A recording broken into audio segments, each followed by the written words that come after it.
세이코는 빠지면 답도 없습니다. 빌런입니다. 이번에 리뷰할 브랜드는 세이코, 프로스펙스 1968 헤리티지 다이버 GMT, HBC001과 HBC002입니다. 어디 가서 세이코 다이버를 좋아한다고 하면 꼭 이렇게 물어보더라고요. 야, 요즘에 세이코 가격도 예전 같지 않은데 이 돈이면 스위스 브랜드 다이버 사는 게 낫지 않냐? 그런데 세이코 다이버를 좋아하는 덕후들에게 이런 질문은 아무런 타격이 되지 않습니다. 둘은 비교 대상이 아니라고 생각하거든요. 완전히 다른 종입니다. 색의 쓰임이 다르고요. 케이스를 다루는 방식이 다르고 헤리티지를 해석하는 태도도 달라요. 세이코는 선이 굵고 투박하지만 직관적이면서 날것의 매력이 있어서 마치 어린 시절의 크레파스로 그린 스케치 같은 느낌이고요. 스위스 다이버는 매끄러운 광택과 깊이감, 이런 것들이 더해진 예쁜 유채화 같은 느낌입니다. 또 영미권이나 유럽인들에게 서브마리너나 시마스터가 할아버지 혹은 아버지로부터 내려온 삶의 궤적 같은 느낌이라면 한국식 애호가들에게는 세이코 다이버워치가 그런 역할을 맡고 있다고 생각해요.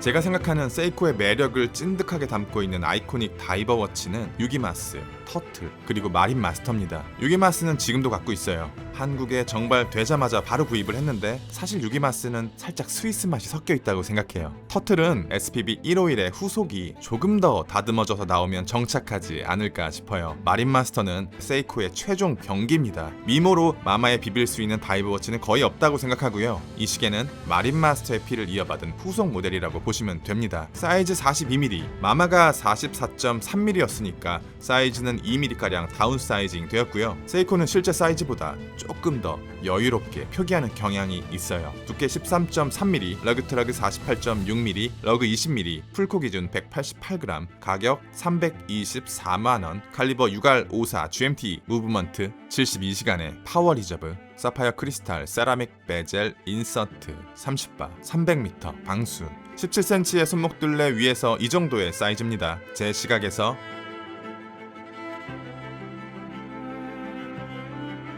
측면에서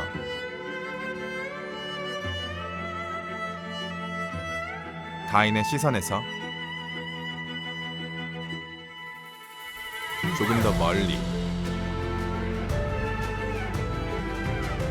특이하게도 세이코는 모델의 첫 번째 넘버 001의 자리를 블랙이 아닌 그린에게 주었습니다. GMT 골드색 핸즈와의 밸런스 때문인지 세이코가 이 모델을 특별하게 생각하기 때문인지 이유는 정확히 모르겠지만 오타니가 프로스펙스 라인에서 광고했던 이 모델의 이전작 SPB 381도 그린입니다. 그린 다이얼에는 썬네이 브러싱이 들어갔어요. 세이코는 엔트리와 플래그십의 썬네이 패턴을 조금 다르게 뽑거든요. 엔트리 경우에는 썬네이 브러싱의 질감을 뚜렷하고 거칠게 뽑고요. 플래그십의 경우에는 브러싱 라인이 보이지 않을 정도로 곱게 마치 방사형의 그라데이션에 가깝게 뽑아냅니다. 그리고 마린 마스터의 디자인 특성상 베젤의 높이가 높고 그린의 색감을 굉장히 어둡게 뽑았기 때문에 조금만 그늘진 곳에 들어가도 썬네이보다는 오히려 매트에 가깝게 보이고요.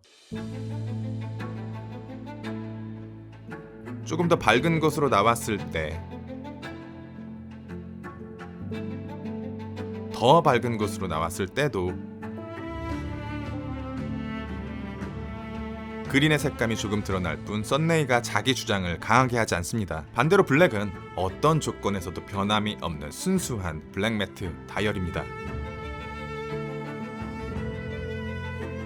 인덱스는 마마의 헤리티지를 그대로 따르고 있습니다. 사다리꼴 12시 인덱스, 직사각형 인덱스, 원형 인덱스. 저는 인덱스가 최애 매력 포인트라고 생각하거든요. 일반적인 시계 브랜드는 다이얼 위에 인덱스를 그냥 올려요. 그러면 다이얼과 인덱스는 서로 다른 소재와 다른 질감의 부품이기 때문에 필연적으로 이질적인 느낌이 들거든요. 그런데 세이코는 인덱스를 올리고 인덱스와 다이얼 사이의 그 공허한 공간을 매끄럽게 채워줍니다. 마치 떡이 붙어있는 것 같아요. 보통은 인덱스 안에 야광을 얼마나 깨끗하게 채우는가 목적을 잡는다면 세이코는 일단 깔끔하게 채우고 그 위에다가 다른 색상의 야광을 한 겹 더 올립니다. 볼록하고 귀엽게 올라간 야광의 형태마저도 하나의 디자인으로 해석하는 것 같아요. 이 통합된 느낌이 세이코 다이버를 조금 더 편안하게 만들어주는 것 같습니다. 세이코 애호가들 사이에서 호불호가 굉장히 세게 갈리는 프로스펙스 마크도 보입니다. 2023년까지 진행된 몇 가지 복각 모델을 제외하고서는 모든 다이버 계열의 프로스펙스 마크가 붙습니다. 세이코 최고의 플래그십 마린마스터도 예외가 아니고요. 공평하게 다 붙습니다. 12개의 야광 인덱스가 전부 살아있어야 한다고 변경된 다이버워치의 규정 때문에 데이트는 4시로 이사를 갔고요. 상대적으로 되게 거친 질감의 브러싱 마감이 올라가 있는 핸즈와 GMT 골드 핸즈,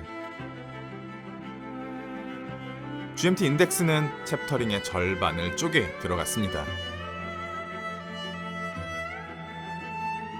최강의 미모에도 불구하고 과거 마린마스터에 손이 가지 않았던 이유는 무엇인지 아십니까? 초기형 마마는 케이스백이 따로 없는 통짜형 케이스, 모노코크 케이스였습니다. 딥다이빙을 하는 데 있어서 굉장히 이점이 많은 케이스 구조지만 유지보수를 하려면 베젤과 글래스를 따고 들어가야 해서 난이도가 높고요. 케이스 헤드의 무게중심이 높다 보니까 착용감을 잡는 게 정말 어려웠습니다. 그런데 현대 세이코 다이버 방수 기술력이 과거보다 훨씬 더 좋아졌기 때문에 굳이 통짜형 모노코크 케이스를 쓰지 않더라도 충분히 프로페셔널 다이버워치가 요구하는 방수를 잡을 수 있게 되었습니다. 시계 구조가 완전히 바뀌었습니다. 독립적인 케이스백 구조로 넘어오면서 케이스 전체의 무게 배분이 달라졌고 글래스의 높이부터 베젤의 각도, 케이스와 러그의 형태, 되게 굵고 터프했던 마린마스터의 헤리티지만 남겨두고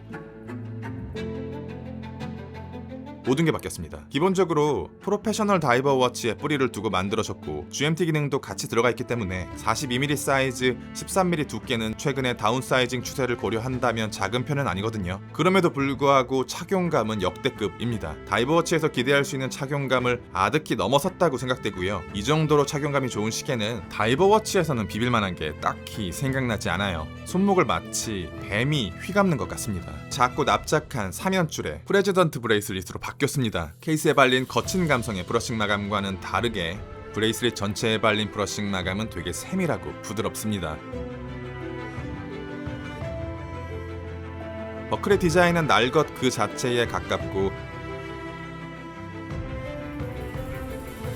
15mm까지 길이 조정 가능한 미세 조정이 들어가 있어요. 개인적으로 다이버워치 브레이슬릿에 미세 조정이 없다면 구매를 다시 한번 생각해봐야 할 정도로 필수적인 요소라고 생각해요. 칼리버 6R54는 72시간의 긴 파워 리저브를 가진 세이코의 GMT 무브먼트입니다. 세이코는 무브먼트를 바라보는 관점도 조금 달라요. 와인딩 방식, 진동수, 내구성, 오차, 안정성 이런 측면에서 굉장히 세이코스럽습니다. 무브먼트를 사람에 비유해서 보면 스위스 무브먼트는 평소에 루틴이 있고 주기가 일정하고 예측이 가능한 사람입니다. 잦은 연락과 관심이 필요하고요. 세이코는 잠수 타는 건 아닌데 좀 무던한 사람이에요. 연락 주기도 길고 애정 표현도 많지 않습니다. 그런데 싸움이 나면 스위스 무브는 아주 섬세하게 달래줘야 하는데요. 세이코 무브는 둔감하고 무던해서 잔소리에도 별 타격을 받지 않고 애초에 싸움이 잘 나지 않습니다. 끊임없이 관리를 하면서 정서적인 교감을 나누고 싶은 분들은 스위스 무브가 좋지만 묵묵히 제자리에서 서포트해주는 사람을 좋아하신다면 세이코 무브가 더 맞으실 거예요. 취미생활을 하면서 위로 올라가다 보면 다시 아래로 내려가기는 쉽지 않더라고요. 시계질도 마찬가지로 고가 시계를 경험해보면 저가 시계에서 만족감을 느끼기는 어렵습니다. 지독하게 상하위 호환으로 설계되어 있거든요. 그런데 세이코 다이버는 그렇지 않아요. 고가 시계를 경험하고 돌아와도 SKX나 터틀, 유기마스 그리고 마린마스터 같은 헤리티지 다이버는 여전히 매력적이거든요. 저 같은 사람들에게는 엔트리임과 동시에 하이엔드가 될 수 있는 다이버워치라고 생각합니다. 리뷰는 여기까지. 빌런이었습니다. 감사합니다.